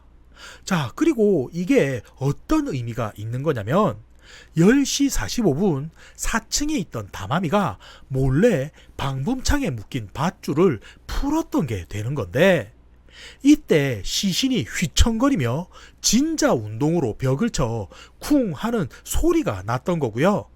사실 이때 사와키 부녀는 둘 다 알리바이가 형성이 되기 때문에 굳이 시즈카의 방을 밀실로 만들 필요가 없었는데, 시즈카의 손끝이 걸쇠에 걸리며 의도치 않게도 방이 밀실로 바뀌어 버렸던 게 되는 상황이었습니다. 그러니까 일전에도 시나노는 범인이 밀실을 만든 이유가 뭘까 하며 고민을 했었는데 애초에 그럴 의도가 없었다는 게 되는 거고요. 그럼 다음으로 에이코가 죽은 건 어찌된 일일까 싶은데, 사실 이건 오랫동안 고용인으로 생활한 요시나오라면 의외로 간단한 일이 된다고 볼 수가 있습니다. 그러니까 식구 중 누가 커피를 마시고 누가 홍차를 마시는지 안다면 그 안에 독을 타는 건 의외로 간단하다는 말인 건데, 당연히 최고 어르신인 치즈 할머니부터 차례로 잔이 돌아가기 때문에 다나베가 대신 잔을 돌렸다고 하더라도 누가 어떤 잔을 받을진 충분히 예상이 되는 상황인 거고요. 문제는 왜 죽은 게 하루코가 아니라 에이코인 건가 하는 건데, 사실 이건 갑작스럽게 지진이 발생하며 식탁 위에 올려진 잔들이 섞여버렸기 때문이었습니다. 그러니까 에이코는 의도치 않게 잘못 죽은 게 된다는 말인 거고요. 마지막으로 세 번째 사건은 시나노가 등장하며 노료라는 존재가 언급이 되자 이제 어쩌지 싶었던 사와키 부녀가 데스야를 범인으로 몰아야겠다 생각해서 벌인 행동인데, 수면제로 쇼스케를 재운 후 하루코를 살해한 사와키 부녀는 그녀를 옥상으로 데려간 후 줄을 통해서 별채까지 이동시켰던 게 되는 겁니다. 그리고 그 방법이 낚싯대 끝에 쇠갈퀴를 매달아 별채 뒤쪽의 대나무에 연결하는 것이었는데, 밤중 이 모습을 우연히 보게 된 고조는 창밖에 무언가 있다며 다음날 아침 소란을 피웠던 거였고요. 혹시나 증거가 남을까 싶었던 다마미는 아침 일찍 일어나 옥상에서 청소를 했던 게 되는 상황이었습니다. 자, 그리고 이로 인해 모든 진상을 알게 된 이치노세는 자신이 범인임을 밝힌 다마미가 어떤 행동을 할지 불안해지기 시작하는데, 당연히 전화를 걸겠다며 나선 후 그녀는 돌아오지를 않았고요. 급히 시나노에게 연락해 사와키 부녀의 행적을 뒤늦게나마 쫓아보지만 결국 끝내 그들의 모습은 찾아내지를 못하게 되고, 마지막에 가서 시나노는 이치노세를 바라보며 지금 다마미가 죽었는지 살았는지 알 수가 없지만 아마도 진짜 그녀의 영혼은 작년 8월 우연히 겪은 비행기 사고로 인해 이제는 사라지고 없을 거라는 말을 전해주게 됩니다. 지금까지 흰집의 살인이었고요. 봐주셔서 감사합니다. 끝!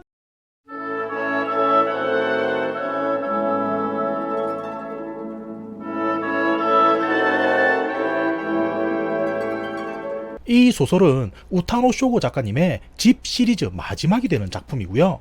본격적인 내용으로 들어가기 이전에 미리 이야기를 드리자면, 이 작품에서는 기존 시리즈로 익숙한 이름인 시나노 조지가 여기서 최후를 맞이하게 된다는 걸 먼저 언급드리면서 시작을 했으면 합니다. 그리고 그의 친구인 이치노세 도오루는 집에서 신문을 보던 중 그의 사망 소식이 실려 있는 걸 보곤 이게 어찌된 일인가 하며 집을 나서는 모습을 보여주게 되는데,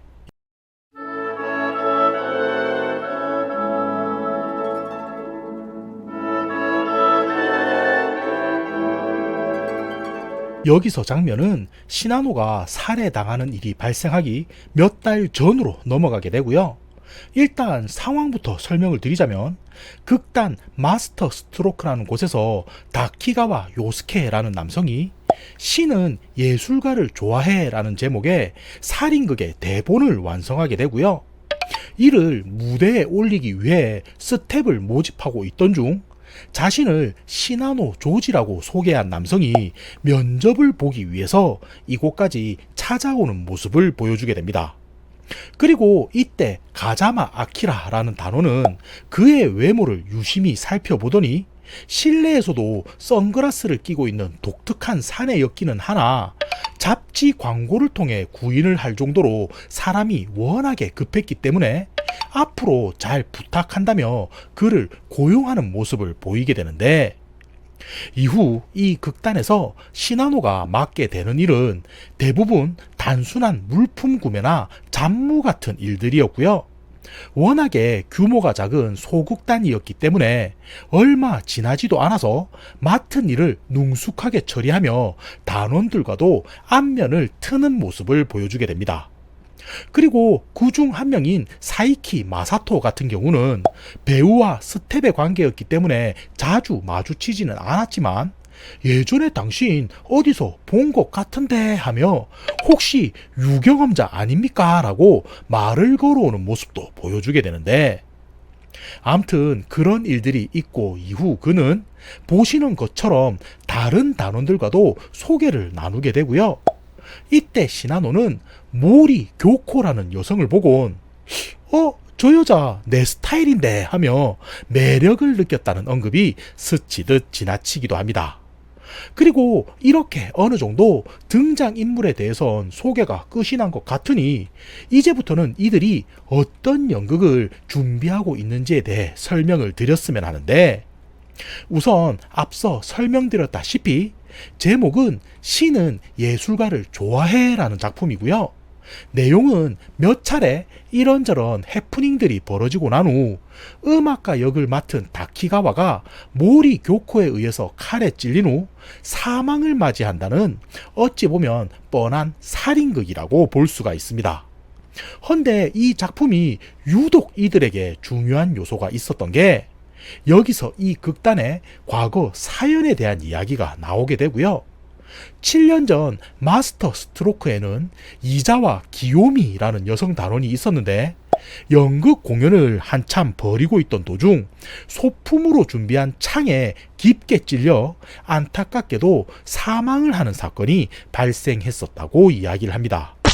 그리고 이 일로 인해 문제가 생기게 되자 당시 단원들 상당수가 각자 자신의 길로 뿔뿔이 흩어지게 되었다고 설명을 하는데, 그러던 중 최근 죽은 기요미의 부친인 이자와 야스노리가 자신의 딸을 기리기 위해 시어터 KI, 그러니까 여기서 KI는 기요미의 기가 되는 거죠.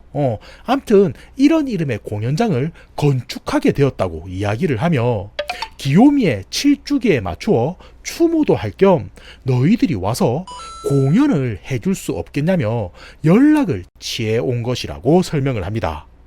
그리고 이 일로 인해 다시 옛 단원들은 한자리에 모이게 된 거고, 스태프들도 부족하다 보니 급히 사람을 구하게 되었다는 상황인 건데, 암튼 다시 공연에 대한 이야기로 넘어가 보면, 시어터 KI라는 공간은 수용 인원은 적지만 소극단을 운영하는 입장에서는 엄두도 낼 수 없는 고급 설비가 구비되어 있는 곳이라고 이야기를 하고요.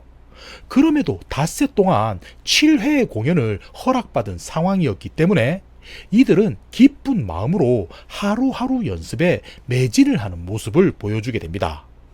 자, 그런데 순탄하게만 진행될 줄 알았던 공연 준비 중 시나노에게 곤란한 상황이 벌어지게 되는데, 무엇이 문제인지 간단하게 설명해 보자면, 홍보와 관련되어 포스터나 전단지 같은 것을 제작하려고 하던 중 아직 수익 자체가 발생하지 않았다 보니 극단은 금전적으로 어려움을 겪게 되었던 거였고요.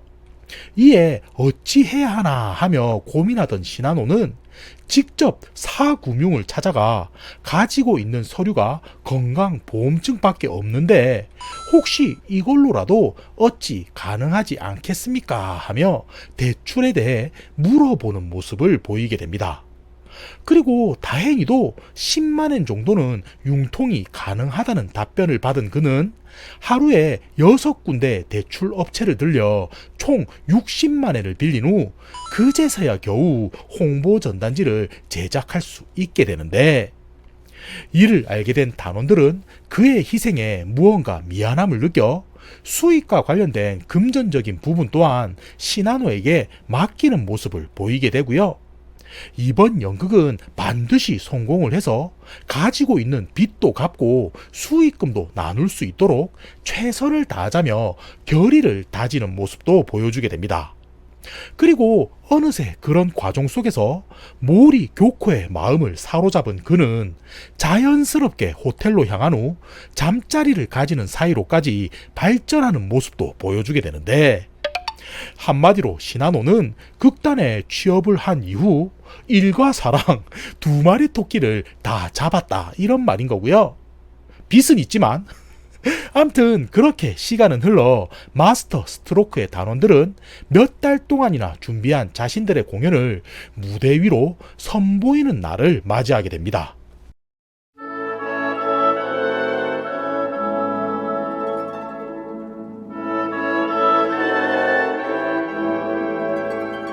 자, 그리고 이제부터가 본격적인 살인 무대의 막이 오른 거라고 볼 수가 있는 건데, 우선 시나노는 시어터 KI의 무대를 보고 구조가 참 독특하구나 라고 감탄을 하는 모습을 보여주게 되고요.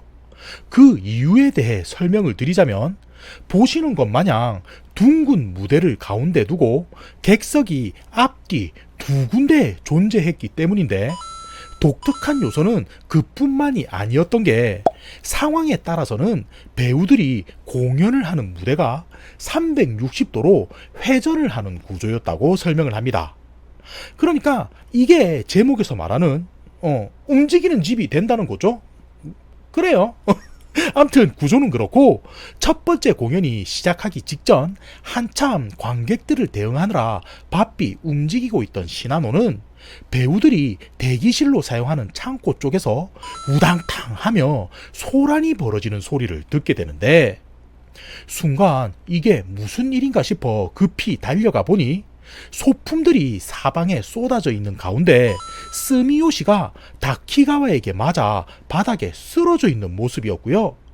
이게 뭐지? 하며 멀뚱히 보고 있으니 곧장 가자마가 달려와 다키가와를 떼어 놓으며, 오늘이 기요미의 기일인 건 알지만 이건 과하잖아 라며 예상치 못했던 정보를 추가로 이야기하는 것을 듣게 됩니다. 그리고 그게 뭐였냐면 7년 전 죽었다던 기요미가 바로 다키가와의 여자친구였다는 사실인 건데, 이를 이전부터 알고 있던 단원들은 그가 오늘이라면 예민하게 굴 수도 있겠구나 하며 외면을 하는 분위기였고요. 맞아서 쓰러진 스미요시 또한 별다른 대응을 하지 않고 그를 이해하려는 반응을 보이자, 그렇게 대기실 분위기는 대충 수습이 되어 배우들은 다시 마음을 다잡고 공연 시작 후 무대 위로 오르는 모습을 보여주게 됩니다. 그리고 이를 확인하고 난 후 자신의 자리로 돌아가던 시나노는 스치듯 관객석을 지나다 다키가와가 왜 그렇게 민감하게 굴었는지 그 이유를 단박에 파악할 수가 있게 되는데, 왜냐면 이자와 야스노리가 B블럭 객석 정 가운데에 기요미의 영정사진을 떡하니 세워놓았기 때문이었고요. 이를 본 시나노는 아무리 이 연극의 취지가 추모 공연이라고 하더라도 저건 좀 너무한 게 아닌가 하며 이자와의 의도를 의심하는 모습을 보여주게 됩니다. 헌데 이때 무대 위에 있던 스미요시가 교코에 의해 칼에 찔리는 장면이 연출된 이후 갑자기 크억 하는 소리를 내더니 복부를 부여잡고 고통스러워하는 모습을 보여주게 되는데, 이에 시나노는 오랜만에 하는 연극이라 그런지 좀 오바를 하는 건가 라고 여기다 이후 스미요시가 제대로 일어서지도 못한다는 걸 인지하게 되고요. 이건 사고다 라는 생각에 곧장 그에게 달려가 복부 주변의 출혈 자국을 자세히 살펴보니, 그는 소품으로 준비한 가짜 칼이 아닌 진짜 칼에 찔려 부상을 입었다는 것을 확인하게 됩니다. 그래서 곧장 연극을 중단한 후 급히 그를 병원으로 이송을 하게 되는데, 왜 가짜 소품이 진짜 칼로 바뀌었는지는 알 수가 없었지만 다행히 스미요시는 회복하지 못할 만큼 크게 부상을 입은 상태는 아니었던 것으로 확인이 되어지고요. 이후 경찰 조사를 진행하며 누가 스미요시에게 원한이 있었을까도 추측을 해보긴 했지만, 이게 그를 노리고 발생한 사건인지도 명확하지가 않았기 때문에 단원들은 오랜 고민을 나눈 후 그가 회복만 되면 남아있는 공연을 계속하기로 결정하는 모습을 보여주게 됩니다. 그러니까 그만큼 이 무대가 이 극단에게는 간절하다는 걸 뜻한다고도 볼 수가 있는 거죠. 자, 그러면 여기서 두 번째 공연 날로 넘어가 보기로 할 텐데, 지금부터는 조금 복잡할 수도 있는 구조로 이야기가 진행이 되면서 살짝 무의미하지 않나 하는 요소도 포함되어 있기 때문에 진짜 간단하게 축약을 해서 설명을 드렸으면 하고요. 우선 첫 번째로 마스터 스트로크라는 극단은 인지도가 낮은 소극단이었기 때문에 개인적인 의미의 추모 공연이 흥행을 할 거라고는 생각을 하지 않았지만, 스미오시가 부상을 입은 사건이 방송에 실리게 되며 의외로 대중들에게 큰 관심을 모으는 모습을 보여주게 됩니다. 그래서 이들이 진짜 연극에 관심이 있는 건지 아님 그냥 흥미를 느껴 찾아온 건지는 모르지만, 표를 구하겠다는 사람들로 인해 시어터 KI는 문전성시를 이루는 모습을 보여주게 되는데, 그러니까 간단하게 말하자면 전화위복이다 라고 말할 수가 있는 거고요. 그 모습을 본 시나노는 며칠 후 공연까지 모두 매진에 가까울 만큼 표가 나간 것을 보곤 이번 공연은 일단 성공은 했구나 하며 안심을 하는 모습을 보여주게 됩니다.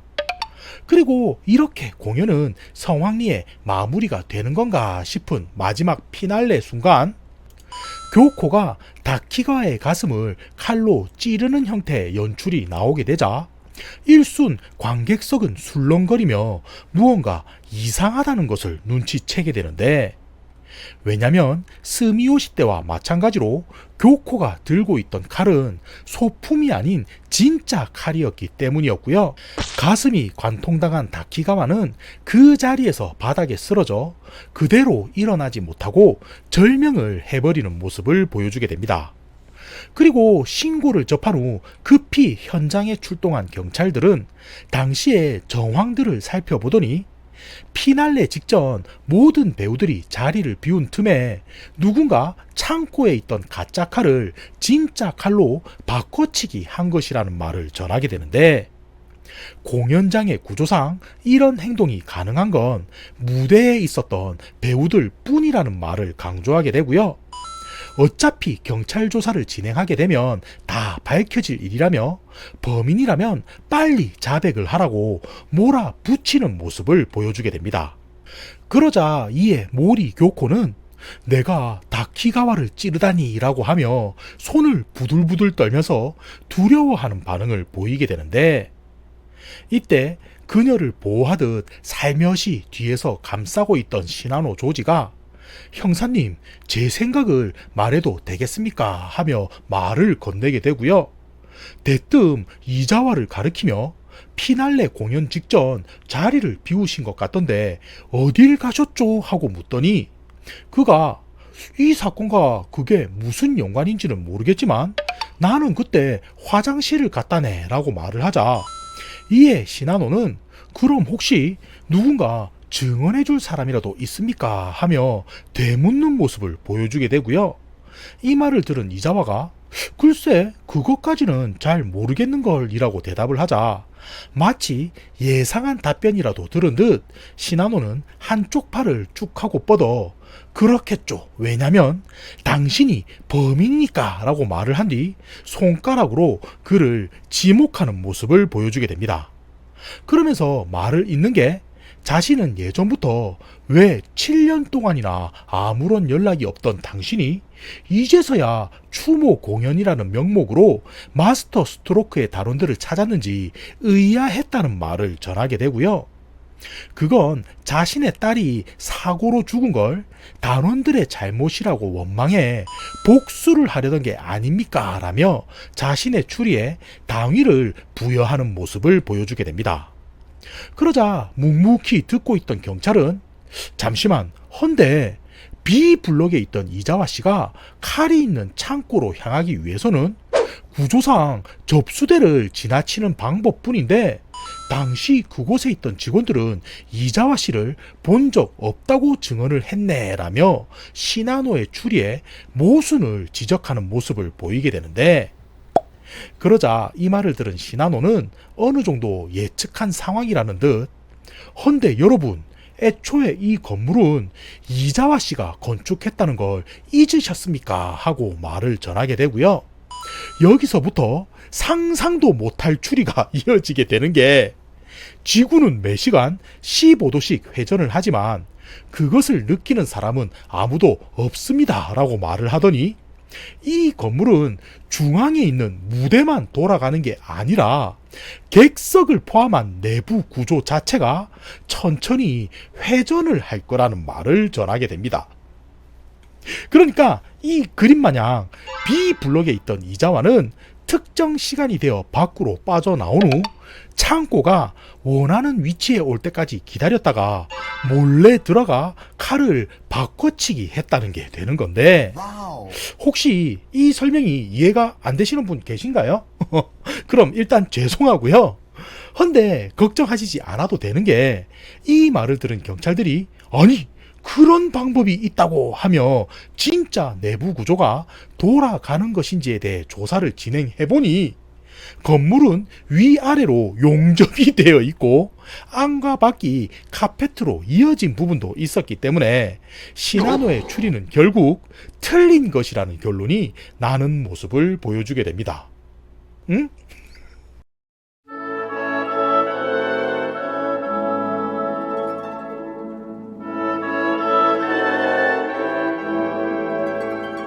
그리고 장면은 자신이 범인으로 몰리긴 했지만 뭐 그럴 수 있지라며 이자와가 관대하게 용서를 해서 마스터 스트로크 단원들은 남은 공연을 겨우 마무리한 뒤 정산을 받기만을 기다리는 상황으로 넘어가게 되는데, 그러던 중 며칠이 지난 어느 날 지하철을 타고 집으로 귀가 중이던 가자마는 신문에 실린 기사를 보곤 자신이 본 게 맞는지 두 눈을 의심하는 모습을 보이게 되고요. 그 이유가 뭐였냐면 이케부쿠로 근처 공터에서 시나노 조지라는 남성이 시신으로 발견되었다는 기사가 실려 있었기 때문인데, 이게 무슨 소린가 싶어 자세히 살펴보니 주변에서 다툼 소리가 났다는 증언이 있는 걸로 보아 경찰은 그가 누군가로부터 살해당했을 것이라고 추정된다는 글이 적혀져 있는 것을 보게 됩니다. 그리고 이를 본 그는 이 기사가 진짜인지 확인하기 위해 시신 안치소로 찾아가 두 눈으로 확인하는 모습도 보여주게 되는데, 이후 집으로 돌아온 가자마는 한쪽 머리가 움푹하고 패이긴 했지만 죽은 시신이 시나노 조지임이 분명하다는 걸 알게 되자 이게 어찌된 상황인 건가 하며 혼란을 느끼게 되고요. 다툼이 있었다는 증언이 있는 걸로 보아 범인은 지인 중 하나라는 말인 건가 하며 마스터 스트로크 단원들을 한 명씩 꼽아볼 중 문 밖에서 띵동 하며 벨소리가 들리더니 처음 보는 두 명의 남성이 자신의 집으로 찾아왔다는 것을 인지하게 됩니다. 그래서 처음엔 형사들이 무언가를 물어보기 위해 온 건가 싶었지만 아무리 봐도 행색이 그렇지는 않아 보여 문을 연 후 누구십니까 하며 묻게 되는데, 이때 그 중 한 명이 스스로를 이치노세 도루라고 소개하며 자신은 시나노 조지의 오랜 친구라고 알려주게 되고요. 당신이 그의 시신을 직접 확인했다고 하기에 어떤 관계인지 물어보기 위해 이곳을 찾아왔다는 말을 전해주게 됩니다. 그러자 이 말을 들은 가자마는 살짝 갸웃거리는 반응을 보이다 이치노세 도루라는 남성에게 그게 왜 궁금한 거냐며 조심스레 되묻는 모습을 보이게 되는데, 이때 그와 함께 있던 남성이 옅은 미소를 지으며 가자마를 물끄러미 바라보게 되고요. 결국 두 사람이 눈을 마주치게 되자, 자, 이 사람이 누굴까요? 누구겠습니까? 진짜 주인공은 마지막에 등장하는 법이죠. 그는 왜냐면 제가 진짜 시나노 조지이기 때문입니다 하는 놀라운 대답을 들려주게 됩니다. 자, 그러니까 지금껏 이 소설에서 시나노 조지라고 언급됐던 인물은 진짜 시나노 조지가 아니었다는 말이 되는 건데, 여기서 이게 어찌된 상황인지 설명을 드리자면, 시나노는 몇 달 전 건강보험증을 분실했던 적이 있는데 그것을 준 누군가가 자신의 행색을 하며 대출로 사기를 치고 다녔다고 이야기를 하고요. 그 금액이 도합 60만 엔이 되자 이를 어떻게 해결해야 하나 하며 골머리를 썩던 중 살해된 시신의 몸에서 자신의 건강보험증이 발견되며 신문에서는 죽은 남성을 시나노 조지인 것으로 오보를 냈다는 말을 전해주게 됩니다.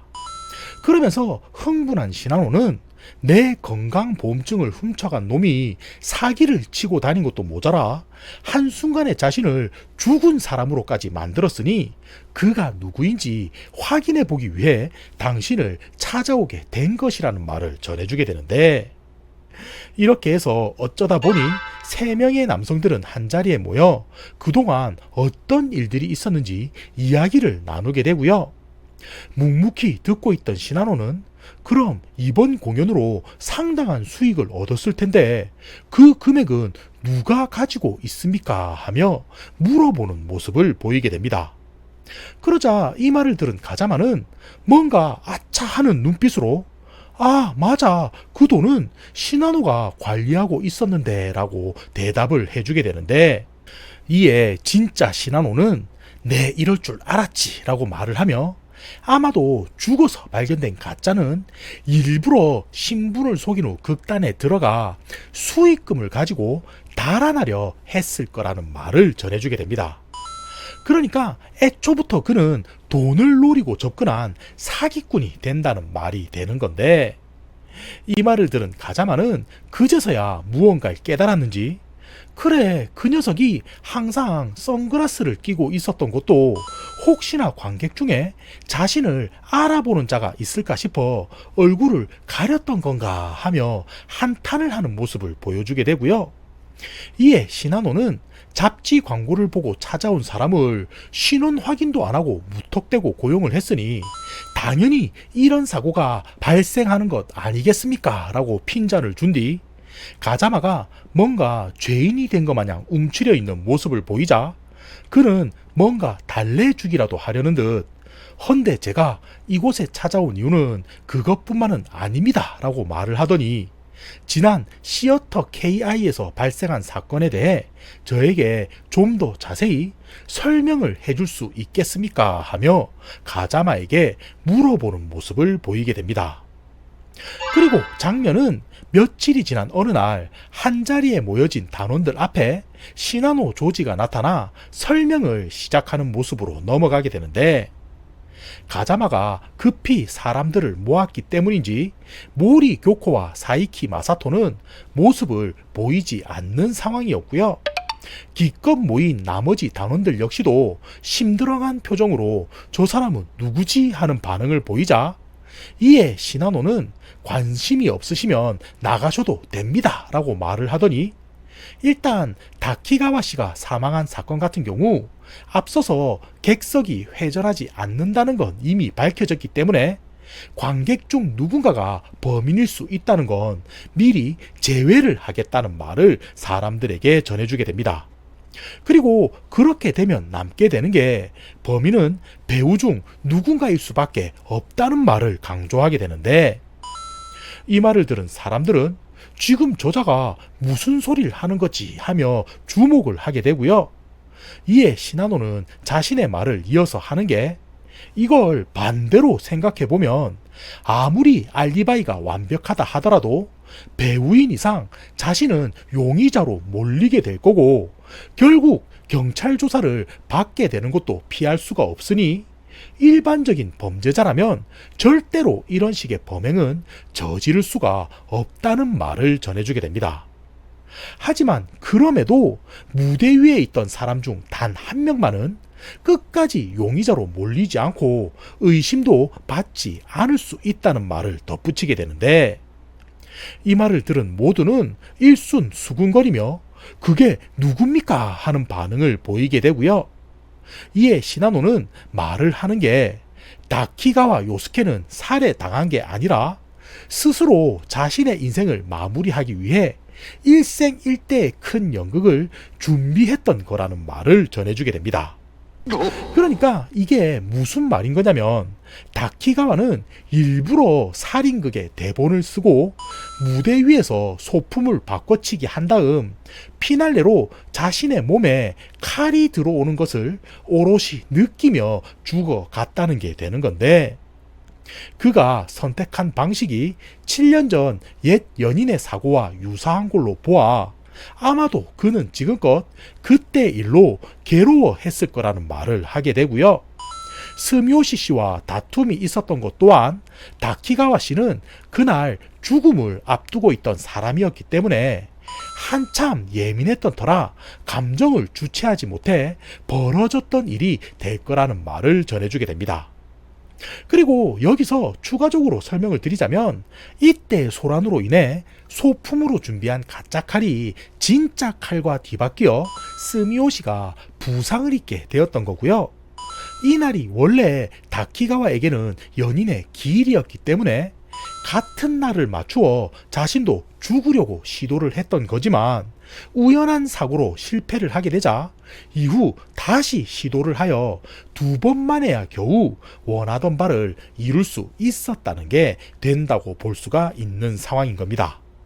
자, 암튼 그 말을 들은 가자마는 왠지 알듯 모를 듯한 표정으로 자신의 동료들을 빤히 바라보다 다시 시나노에게 당신 설명을 들으니 뭔가 무거운 짐이 하나 덜어진 것 같아 개운하기는 한데 혹시 자살이라는 걸 뒷받침할 증거랄 게 있겠습니까? 하며 물어보게 되는데, 이 말을 들은 시나노는 이번 연극의 대본을 다키가와 씨가 쓰셨으니 배우들의 이름도 그가 정한 거겠죠 하고 말을 하게 되고요.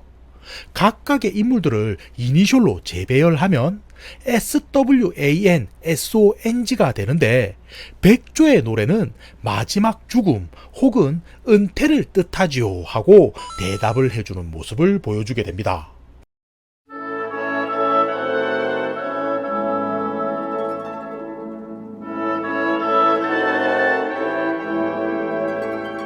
자, 그리고 갑자기 장면은 도쿄 외곽에 있는 어떤 6층짜리 건물에 모리 교코가 머물고 있는 모습을 보여주게 되는데, 여기가 어디냐면 지금껏 시나노의 행세를 하고 있던 가짜의 집이 되는 거고요. 교코는 의도한 바는 아니었지만 자신의 손으로 사람을 죽이게 되고 연달아 연인이라고 할 수 있는 시나노도 누군가에게 살해가 되자 충격을 입은 나머지 그의 집에 찾아와 혼자서 슬픔을 달래고 있던 상황임을 보여주게 됩니다. 헌데 그때 갑자기 밖에서 벨이 울리더니 여기가 오니스카 도시의 집이 맞습니까? 하며 경찰들이 집 안으로 들이닥치는 모습을 보여주게 되는데, 그들은 예상치 못하게도 모리 교코가 머물고 있는 모습을 보자 왜 자신들이 이곳에 오게 된 건지에 대해 설명을 해주게 되고요. 어젯밤 사이키 마사토가 경찰서를 찾아왔는데 예전에 자신이 있던 극단에서 수익금을 훔친 동료가 시나노 조지와 너무나도 비슷하게 생겨 혹시 당신 그자가 아니냐며 다툼을 벌이던 도중 살해까지 하게 되었다며 자수를 했다는 말을 그녀에게 전해주게 됩니다.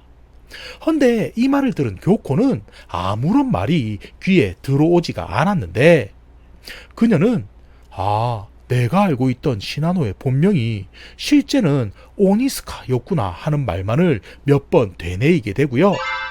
경찰들이 조사를 위해서 동행해 주실 수 있겠습니까? 라고 물어보자 그녀는 네, 그럼요 라고 대답을 하다 말고 갑자기 창을 열어 젖힌 후 베란다 밖으로 뛰어 내리는 모습을 보여주게 됩니다. 그러니까 슬픔을 못 이겨서 그녀 역시도 안타까운 선택을 했다는 말이 되는 거죠. 자, 그럼 진짜 시나노 조지는 지금 무엇을 하고 있을까 싶은데, 이야기는 예기치 못하게 흘러가는 것이 사건을 수사하던 경찰 중 일부가 진짜 시나노 조지의 집을 찾아갔다 무언가 이상하다는 낌새를 느끼게 되고요. 혹시나 싶어 가택 수색을 진행한 결과 집에서 대량의 대마초를 키우고 있던 것이 발각되어 이후 그는 송검과 기소의 절차를 밟은 후 지금 현재는 구치소에 수감 중이라는 언급이 나오게 됩니다. 뭐죠 이게? 그리고 이때까지 아무것도 한 게 없는 이치노세 도오루는 하지만 그는 언젠가는 돌아오게 될 거야 라는 모습을 보여주게 되고 이후 외전작이 한 편 더 있기는 하지만 암튼 이 시리즈는 막을 내리는 모습을 보여주게 됩니다. 봐주셔서 감사합니다. 끝!